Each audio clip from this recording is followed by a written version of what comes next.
start speeding up, you have my permission to give me one of these. Even that. And I'll get the message. And please do. Because don't sit there thinking, what the hell? What is he talking about? Now, let me ask you to do something for you, or for me. And I'll explain why in the context of this presentation afterwards. But would you mind, and by the way, people who have heard me speak before think they know what's going to happen next. They're wrong. Okay, would you mind standing up, please? Okay. Put your right hand in the air. Okay, the microphone works. Put your left hand in the air. Now hold it there. Julia, will you get their wallets, please? Please, sit down again. Now, there was, besides being a smart ass, there's a very good reason for getting you to do that, which I'll explain about halfway through the presentation. Before I do that, I'm going to take a little risk.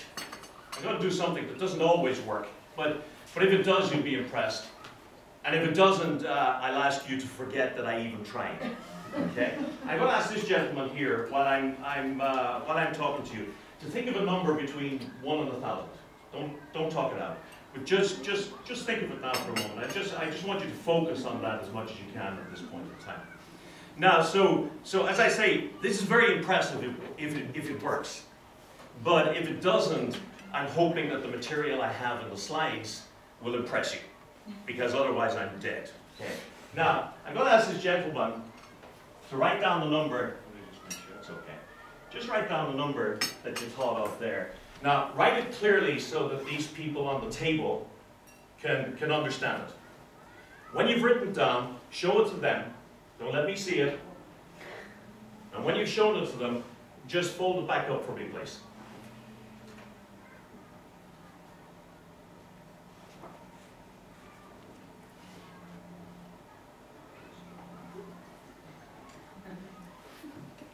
"30 seconds is a long time when you're looking this way and everybody else is looking that way." Okay. Now, I think it's fair to say, Julia, I think it's fair to say that you cannot see through that card. Do you want to check? Just to be sure you can't see through that card. Okay? Fair enough. Okay. Now, I need you first, if you would, just look at me. Right. And just focus on, is this number below the midpoint, below 500 or above 5? Don't say it. Just think. Is it below or above? It's very close. Okay, it's above. It's above, but it's not above by much. Okay. Again, now I want you to think, if you would, of the last number in that 3-digit sequence. Just see it in your mind. Are you seeing it? Or you try and see it bigger? I have very poor eyesight. Okay, let me just do something. Don't mind, I'm not going to hurt you. Okay, it's a 2. A 2 is the last number. You can confirm that. That's okay. That's right. That's okay. So it's a 2. So far, so good. It's above 500. It's a 2. I know it's close. See the whole number if you can. 502. That's right. Is it correct? Yes. Okay. Can I just see, just in case you're being kind to me? Okay. 502. Nice. Nice going. Now, I think that deserves a round of applause. Now, I did that, one, because I want to perfect it for my children. But I did it also to make a point that when we communicate with people, wouldn't life be altogether easier if we could read their minds? Wouldn't it be altogether easier, although a little bit scary, if they could read our minds? Because all we get generally from people when we communicate with them is what they say to us. And we know, because in Hungary you have politicians too, so what people say is not always what they do. The words that come out of their mouth is not always an accurate representation of what they're thinking or they're feeling or what they really mean. And as I say, politicians are probably the best exponents. Most of our communication here is done verbally. So Why would you be interested in what we call non-verbal communication, or you call it meta-communication? I'm sure you've all seen the studies. A gentleman called, I think Albert Moravian, did studies that showed that when you talk to people, they get about 7% of the message that they take away from you from the words. Now think about that.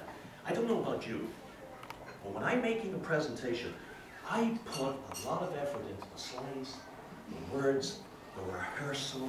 Last night in my hotel room, I had the window open in the Reuben Hotel last night because it was very warm. And I'm walking around saying, hey, why should you care about non-verbal communication? And there were two cleaning ladies outside having a cigarette. And I realized when I turned around that they were. And I'm sure they didn't understand a word, but it didn't matter because they got all this. But we spend so much time preparing the words, and yet an awful lot of the message that people get from us doesn't come from the words. I really love you. I really, really love you. I think he knows. Yeah. There's the words, they're saying one thing, and the tone of voice is saying another. So the tone of voice, we know that, you know. I absolutely hate her, you know. We know that the tone of voice gives us information, but the research says it only brings us up, in fact, up to 45%. And the rest of it comes from the face and the body. Now, it doesn't mean that you intentionally communicate 55% of your message through your body. It means that the people receiving the message receive a message, which is 55% your face and your body, and only 45% the words and the tone of voice you use. Now, that's a challenge because it means if your voice and your words are saying one thing, and your body is saying another, I'm perfectly comfortable here presenting in front of you today. The reality is that people don't believe the words. They believe what they pick up non-verbally. Let me get you let me show you something. Please, not a trick, you won't regret it. Do that for me, please. So make that shape with your finger. Now, I want you now to take that and put it on your nose, okay? Okay, now, you see, majority of people, few people like yourself, he said the nose and he put it on his cheek. Okay? Majority of people put it on their cheek. Why? When there's a disagreement between the words and the body language, we believe the body language. Yeah, please, stand here on my left, please. People will stand on your right if you say, stand here on my left. They will believe the body language. It's critically important. Now, when you're on the telephone, of course, it's slightly different, and we're not going to talk about that today. The words become more important, and the tone of voice becomes all important. And that's why, if you've ever gone to a seminar of somebody who has one of those monotone voices, it's like the 7th level of hell. Because you don't have anything else to color that message in for you. But when you're speaking, here's the critical message. When you're speaking, you better be sure that whatever message is coming out here is being reflected from your face, from your body, from the gestures you make. Today I'm not going to talk about reading minds. I'm not going to talk even necessarily about interpreting other people's body language, although we'll touch upon that. What I'm going to touch upon is how you make sure that when it's important that you communicate a specific message, that you make sure that the words and the body are in alignment. That's all I want to talk about, because you've seen people believe the body language. So why bother? Here's an interesting thing. With the exception of the Irish, people talk at about 100 words a minute. We speak at 250 words a minute with gusts up as high as 500 words a minute. Only Irish can understand Irish, but we think much faster. Now, what I'm going to show you as we talk today is that research that shows you that every single emotion, everything you think, is played out like a movie on your face, sometimes very quickly. But every thought and every emotion that goes through your head in some way affects your face and affects your body language. If you're talking at 100 words a minute and your brain is working at 800 words per minute, there's 700 words per minute leaking out of you through your body subconsciously. If you understand when and where those leaks are likely to occur, well, then you'll be able to take control of the messages you send. But better than that, you'll also, with practice, be able to notice when other people are feeling emotions that they're trying to hide. So when, for example, somebody says, "No, darling, I had no interest whatsoever in that woman."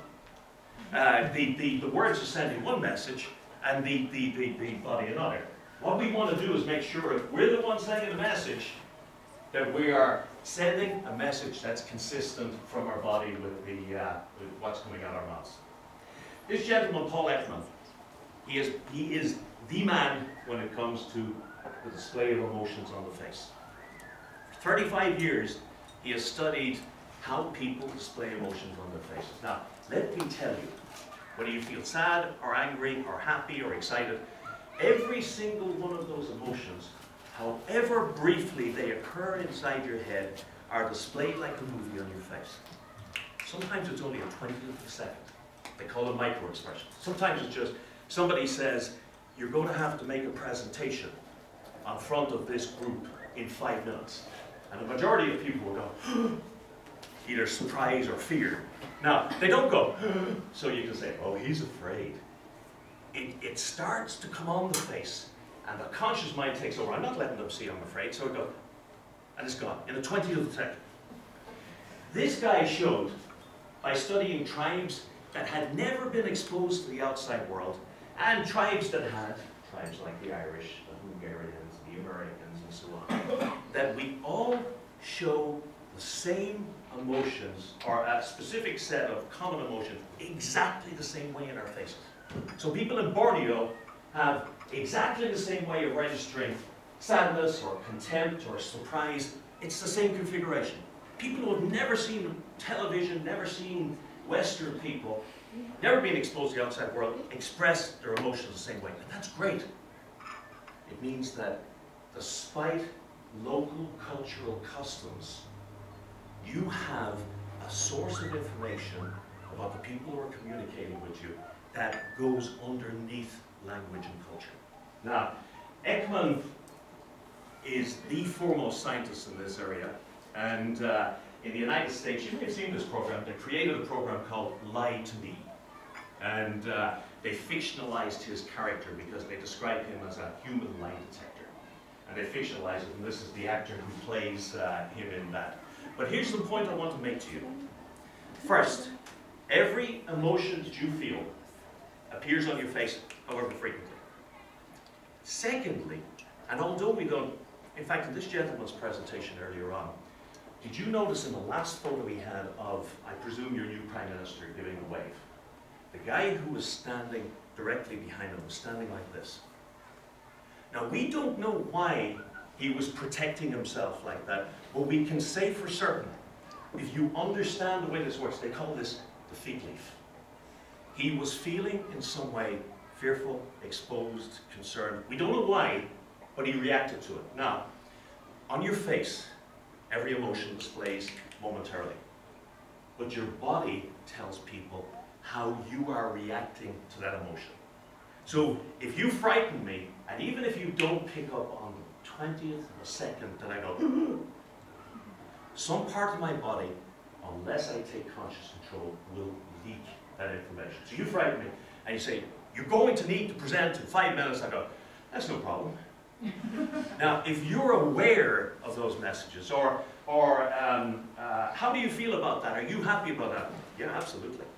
Totally open to the idea. Now, lots of people fold their arms. I fold my arms. It's the way Irish people stand when they're comfortable. Nothing wrong with folding your arms. But if somebody, when you're talking to them, suddenly changes from a relaxed position to, oh, that tells you something. It tells you there's something going on up here. It doesn't tell you what it is. It doesn't tell you exactly what they're feeling. It doesn't tell you why they're feeling it, but it tells you something has happened. And the more you know about it, the better you go.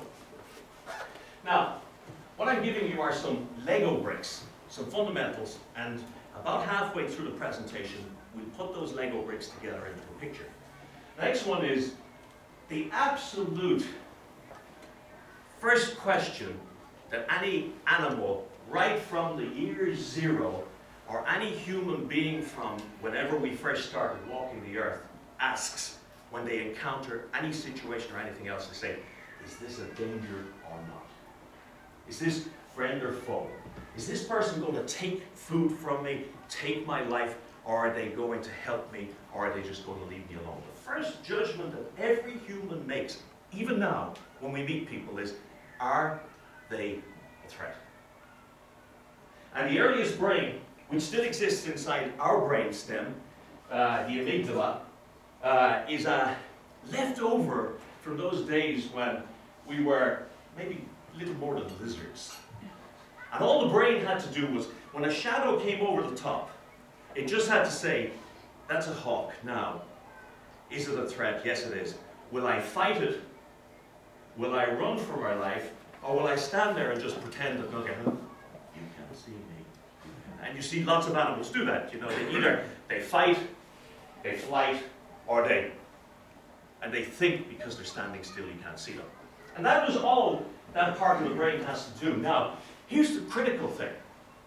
This happens many times faster than conscious thought. So when something happens to you, somebody comes up and says, you have to speak in front of this group in 5 minutes. Your brain is thinking at 800 words a minute. This is already finished and said, oh my God, this is scary, run, or something like that. Makes that determination. This happens in every situation you're in. Has happened since the year dot. And you need to be aware that you will, in every situation, be prepared by this part of your brain for what you should do next. Here's what happens when somebody says, would you like to speak in front of a group? Watch it next time. Because the majority of people, statistically, hate speaking in front of a group more, and they're more afraid of it than they are of death. The statistics, every time they do the study, death comes out down here on the list of things people are afraid of, and speaking in front of a group comes out here. And some of you have heard me say this before. This is one of my 5. Okay? That means next time you go to a funeral, the person who's giving the eulogy would prefer to be in the box, statistically. Now, here's what happens with the amygdala. When somebody says, will you make that talk in front of a group of people in 5 minutes? Your amygdala goes, oh my God, this is frightening, God almighty, and it gets you ready to run away. Starts your heart going faster, it injects adrenaline into you, your temperature goes up, you start sweating much more. Slow it down.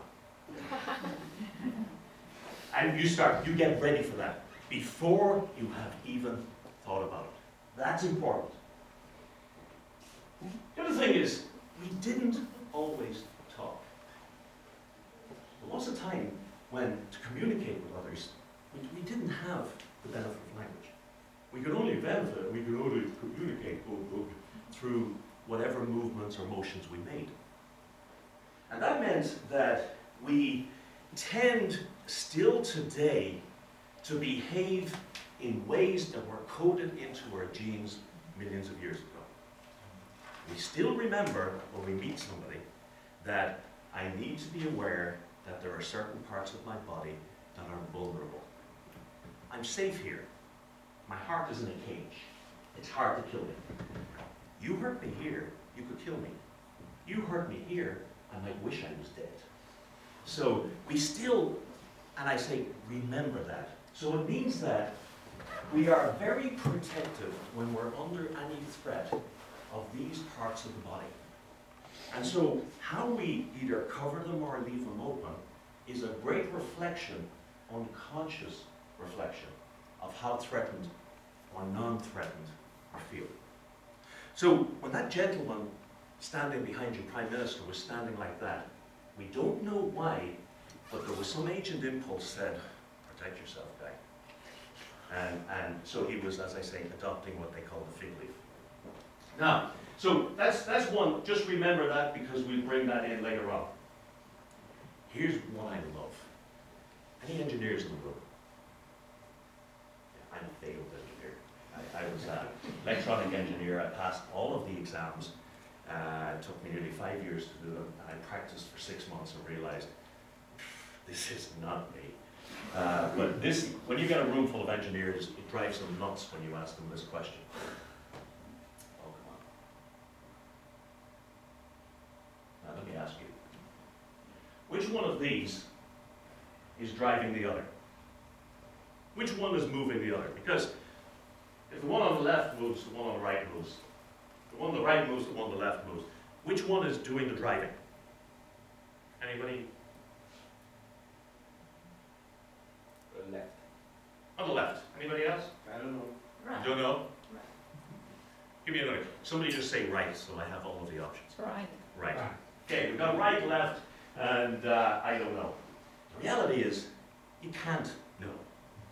You cannot know. And the engineers usually go, oh, come on, how could I possibly know? There's not enough information there. The reality is, it doesn't matter.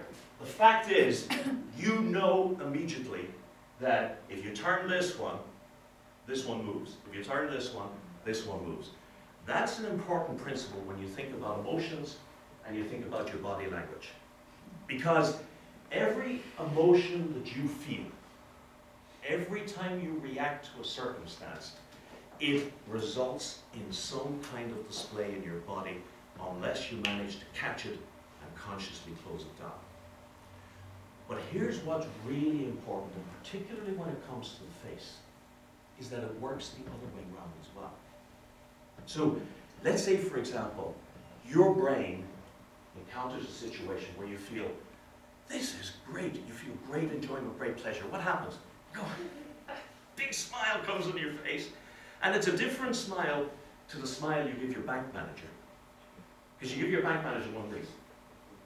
It's there, but it's using a different muscle. The muscle that you use for a real smile gives what the ladies don't like. It gives crow's feet. It pulls the eyes down there. It's genuine enjoyment. And you cannot consciously control that muscle. It has to be controlled from the brain. Here's the interesting thing. You feel pleasure and you smile automatically. You affect a smile and it works the reverse. You feel pleasure. You affect a fearful expression, or you stand like you're afraid, or you stand like you've no confidence, and the brain says, oh, I didn't realize we had no confidence. I better act that way. And it reinforces. Now that's important because it means when you walk into a room like this to make your presentation, if you want to feel confident, you have to behave confident. It's a positive feedback loop. And that's critical to some of the things we're going to talk about. How do you feed a baby? Anybody? I know I've seen your presentation, so I know you know how to feed babies. How does, okay, let me show you how to feed a baby. You take, well, how I feed a baby. Never with a fork, obviously. But you have the baby here, and you have the food on the spoon, and you bring it to the baby's mouth, and the baby says, no, don't want it. So what do? Seriously. You go, and the baby goes, and you go again, and you don't even think about it. Okay? And you smile at the baby, what's the baby do? You know, and they smile, you look at the TV, and somebody you don't know cracks a genuine smile, and you say, I hope nobody's looking, because I look like a complete idiot. And that's because we are programmed as mimics. In our genes, because there was a time when we had no verbal communication, we could only communicate through gestures, and we could only read what other people were thinking by mimicking the facial expressions in their bodies. When you meet somebody, your inclination, your default way of working is to copy the way they are standing, whether they're smiling or scowling. And I use this expression all the time, it's a wonderful American expression. They often say, that guy could suck the oxygen out of the room in 30 seconds. In other words, he can depress a group of people in 30 seconds. Have you ever been standing having a really positive conversation and somebody joins it, and just slowly, over the next 30 seconds, it closes down.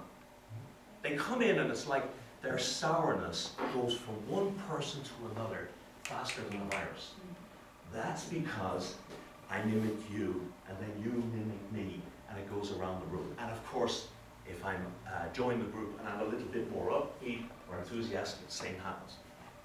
For a good reason. Because when we didn't have words, we didn't know other people's intentions. So we would mirror them. When we mimic, we mirror. So when somebody smiles, you go.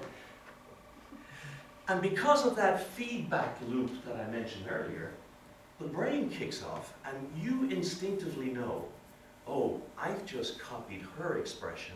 I got an injection of the same chemicals in my brain. I'm feeling pleasure, she's feeling pleasure. Now I understand wordlessly what's going on. Got an angry face on her. You instinctively mirror that angry face, which is why, by the way, crowds become hostile very quickly in hot situations. We mirror, one, because we want to know what other people are feeling. It's pre-verbal. It comes from a long time ago. But secondly, we also mirror instinctively to make other people feel comfortable. Because the people we feel most comfortable with are the ones who are most like us. Now, some trainers will train you and they'll say, mirror the behaviors of the people around you. Be careful. If somebody folds their arms and you go, and they put their hands on their hips and you go, and you start to look like too much of a parody, you got a problem. But just generally speaking, mirroring somebody's tone of voice, mirroring the extent to which, let's say if they sit like that and they're talking to you, they will instinctively trust something that looks familiar to them. So we mirror, one, to feel what they feel, and two, to make others feel comfortable. Has anybody ever heard about the Stanislavski, for an Irish guy that's hard to say, Stanislavski method for actors? Stanislavski, I think he was 20s and 30s, devised what the actors called the method, because none of them can say his name, and they call it method acting. And the best actors are method actors. Here's what they trained them to do. They trained them to recall experiences from their lives when, for example, they felt really sad. And they trained them to be able to re-experience that feeling at any time. Now, you think about it. Every one of us at some stage has felt very sad in our lives. And you can, if you think about it enough, you can bring back that experience and you can relive those emotions. When you relive those emotions, they play out in your face. When an actor, a good actor, is getting into a role, they think, what would this person be thinking right now? Would they be happy? Would they be sad? They relive an experience. It comes out on their face, and what happens? We don't know why we say, oh my God, she's a great actor. And the reason she's a great actor is you mimicked her and you feel what she feels. That's the most successful method for teaching actors to be successful. Now, you look all around you, we automatically mimic the people around us. We particularly mimic the person who is the most dominant in the room. We always mimic the boss. We want the boss to think we look like her. Look at this one here. There's no doubt who's the boss man there. Besides being in the middle, we know he's the boss. This is McCain. Isn't that interesting? He's got a seated fig leaf. He's protecting himself. He feels vulnerable. But also, he's reflecting his language. Same with this guy. Don't know who he is. Okay? What about this? This is the Australian Prime Minister. She's a pretty powerful lady. Or this one. George W. Bush. Well, the less we say about George, the better. Here's an interesting point. This is Tom Cruise and his wife, whose name I can never remember. Katie Holmes. Katie Holmes. Can never remember. When you live with somebody, in order to be more comfortable with them, you spend your entire life mirroring and mimicking them. And so over time, the expressions that you adopt naturally start to look a little bit more like your spouse's. Or if you live only with a dog or a cat, people start to look like their pets. You've seen it, right?